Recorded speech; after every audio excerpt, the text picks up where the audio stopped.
Wake up, new Midjourney feature just dropped again. This one is crazy. It's called Permutations, and this feature lets you create large numbers of jobs with different combinations of words.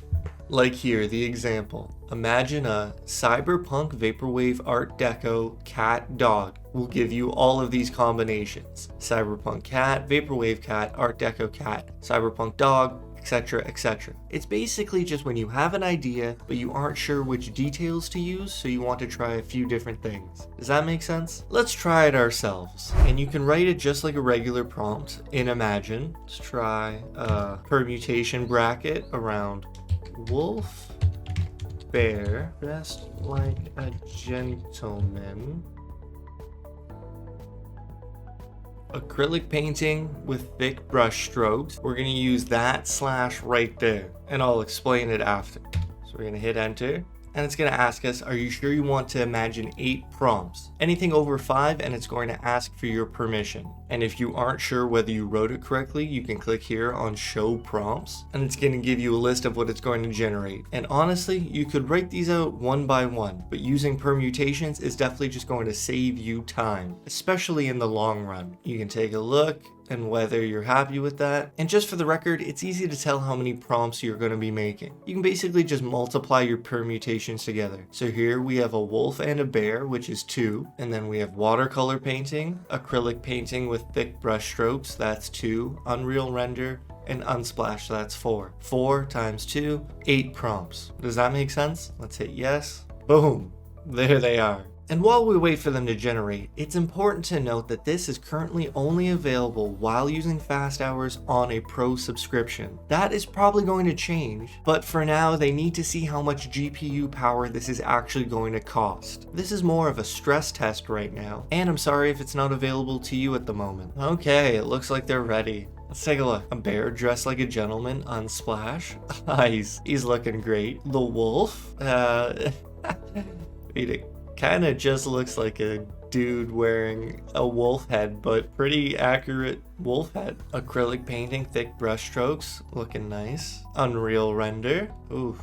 Oh, I like the watercolor. Okay, you've seen it in action. Now let's go over some of the use cases and how you can go about writing it. I've got to say that some of these tips are my own, but I've learned a lot from a guide over on Discord. I'll link it in the description. It was written by Clarinet. Thank you so much. I'll go over most of what is taught here, but I think you should read through this yourself just for some extra reinforcement of what not to do and how to do it properly. You know what I mean? So the first way I think you should use permutations is on a regular prompt to get different aspect ratios. Like here, we'll try super simple sunset at the pier, and then we're gonna do AR 4x5, comma, AR 16x9, and because it was under 5, it's just gonna run 2 jobs right away. 4x5, 16x9. Pretty cool, right? Saves you some time. But that's not the only way you can write it. You could also write futuristic mechanical motorbike, and then you could do --AR space permutation bracket 4x5, comma 16x9. So you see that you can write the aspect ratio inside of the bracket, or you could put aspect ratio on the outside and put the ratios themselves inside. Just so you know, there's a couple ways of writing things. Oh, these are sick. Yeah, these are pretty good. I like permutations a lot. Okay, how else can we use permutations? You could also make groups for different combinations of chaos and stylized values. I love this prompt. The Hulk working as a waiter. And then if we want to experiment with what chaos and stylized does, we can group together some different values.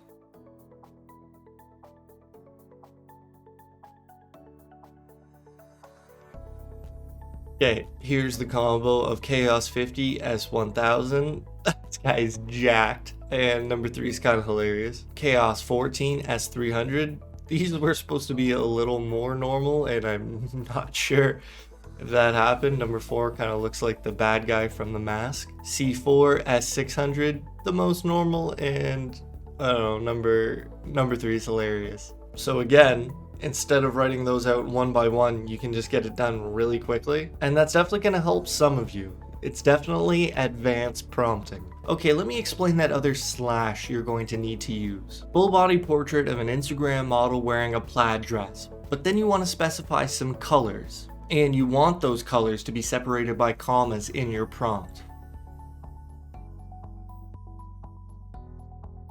So inside of a permutation, the comma is going to separate the different prompts. But within each of those prompts, if you want commas to separate certain words, you need to use that backslash. So blue slash comma red is going to leave that comma in your prompt, whereas the comma after red is separating the blue red from the yellow, black, and white. Does that make sense? You're going to need to separate the commas within the permutations from the ones between the permutations. I don't know if this is the best example to show that off with. I hope that makes sense. Full body portrait wearing a blue red plaid dress. That's what we wanted. Full body portrait wearing a yellow, black, white plaid dress. If you want commas within your permutations, make sure you separate them with that backslash. There are two more use cases that I want to show you. The first one is pretty simple. A rabbit staring at a sky full of stars. You can use permutations to try different seeds.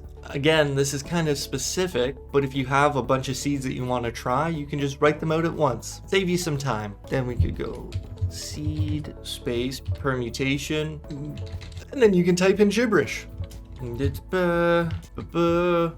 see one, and yeah. Oh my god, that's way quicker than writing out those one at a time. Alright, those are cool. I like number 2. Oh, whoa, these are trippy. What is with these stars? I don't know. I like number 2. Not bad. The last thing I want to show you is that you can use permutations in multi-prompting to really test the weights of certain words. Full body portrait of an Instagram model, rockabilly style, unsplash, but then I kind of wanted it to be a vintage photo. So we're going to put double colons after the first part of the prompt, and then inside of the permutation, we're going to write the second half of the multi-prompt with different weights. You see 0.6, 1.4, 1.9, but we could also write it like this. Spacing is key here. For multi-prompting, no space after the colons. And we can just put in our weights. So 0.7, 1.3, 2. Boom. Let's take a look at how it did with the vintage photos. 1.9 may have been a little strong. 1.4, a camera is still showing up. 0.6, that's looking pretty good. So you notice how there's a camera in some of these pictures? You can also use permutations to negative prompt out that camera at different weights to find out when the camera goes away. So we would use that exact same prompt and then type in camera, permutation, negative 0.2, negative 0.75, negative 1.5. And I'll show you what we can learn there.